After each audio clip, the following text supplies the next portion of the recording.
درود بر تویی که روی این ویدیو کلیک کردی. بالاخره سازنده بازی بتا آپدیت جدید بازی دونت استارو دادن و این دقیقاً همون چیزی بود که ما می‌خواستیم. تو این آپدیت انیمیشن دمیج رعد و برق به بازی اضافه شده. تو لونار هیل یه ذره تغییر داشتیم و میتونی با ثبات سلستیال ساین خودت بدون کمک وکستاف بزنی. و امروز قرار تک تکشون رو با هم بررسی کنیم. پس تا آخر این ویدیو همراه من باشید.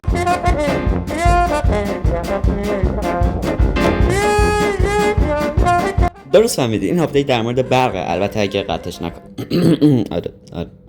آره. سلام، من کیارش شما رو هستم. قبلی کردم تو گونی. امروز اومدم در مورد دمیج الکتریکی براتون صحبت کنم. تغییراتی که این دمیج کرده، یک، اضافه شدن انیمیشن به این دمیج.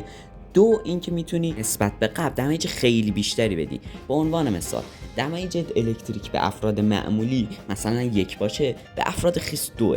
اما الان تو این آپدیت مثلا این دمیج به افراد معمولی 2 و به افراد خیس 4. یعنی کلا این دمیج رفته بالاتر و هر چقدر فرد خیس‌تر باشه دمیجش حتی بیشتر هم میتونه باشه. یک موضوع دیگه اینه که اگه شما به یک پلیر با دمیج الکتریکی دمیج بدین، اون فرد اگه کلاه ضد بارون داشته باشه یا همینطور هم لباس، دیگه اون دمیج رو نمیخوره و 0% دمیج الکتریکی میخوره. و یک موضوع دیگه اینه که شما به ربات‌ها با دمیج الکتریکی خیلی بیشتر دمیج میدین نسبت به قبل، حتی اگه خیس نباشن. حالا فکر کن خیس بشن چقدر دمیج میخورن. و حتی اگه اون فردی که میخواین بهش دمیج الکتریکی بدین گیاه باشه، آتیش میگیره، مثل این نوع گیاها.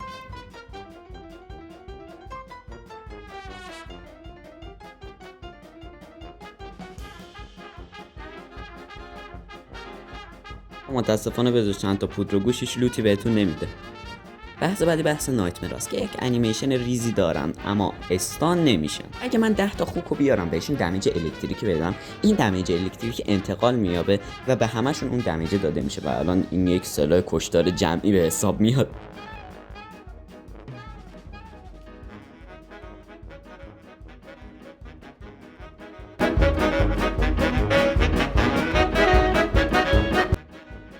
بخش دوم ویدیومون اختصاص داده میشه به الکتریک فنس‌ها که خدای چیز خفنی.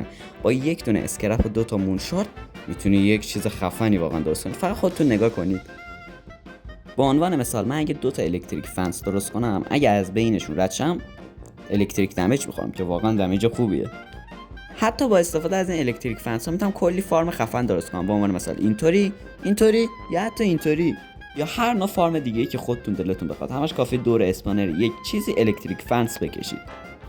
شما حتی با استفاده از الکتریک فنس میتونید خیلی از باسا رو سریع بزنید یا ایونت ها رو مثل آب خوردن تموم کنید.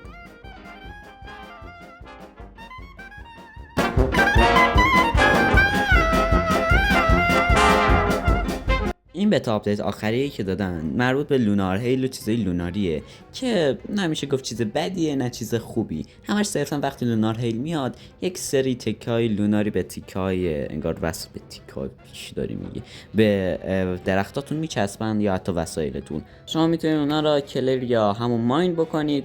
و البته یک تغییر دیگه هم هست، اگه یک پرنده تو اینجا پرواز کنه بیهوش میشه، حالا به خاطر چیزایی که از بالا میخورن تو کلش و تسخیر میشه توسط یک موجود لوناری. و شما اگه اون پرنده رو گیر بندازین و یک دونه بهش مونشارد بدین، بهتون یه دونه پرسپرلین میده. خیلی سخت بود چوسی نگم این کلمه رو، ولی آره. البته این شکلی نیست که هر دونه مونشاردی که بهش بدین یه دونه از بعد به پرسپرلینز میگم سنگ های چیز آبی که باش میتونی وسایل خفن درست کنی. بله. طوری یه روش برای مان کردن مونشارد هم هست، اینکه پاییز باشه بارون بیاد، بیرجر هم اسپانش بارونتون تبدیل به لونار هیل بشه، اون وقت میتونید مونشارد فارم کنید. سخت که نیست هست. خب دوستان، امیدوارم از این ویدیو لذت برده باشین. خیلی وقت ویدیو نذاشتم. ممنون بابت کامنت قشنگی که مینویسی. سابسکرایب هم بکن دیگه. خداحافظ. بشکاف برو جلو، این زندگی بهت میگه بدو تا پاهات از خستگی زغ کنن و به دیوار مرگ سک کنن و یکی نیست بگه چته، یکی نیست که امیدی به دل تو بده. میمونی کلی تغییرات مونده که نگفتم. پارت 2 این ویدیو هم داره میاد، اما جدا دیگه خداحافظ.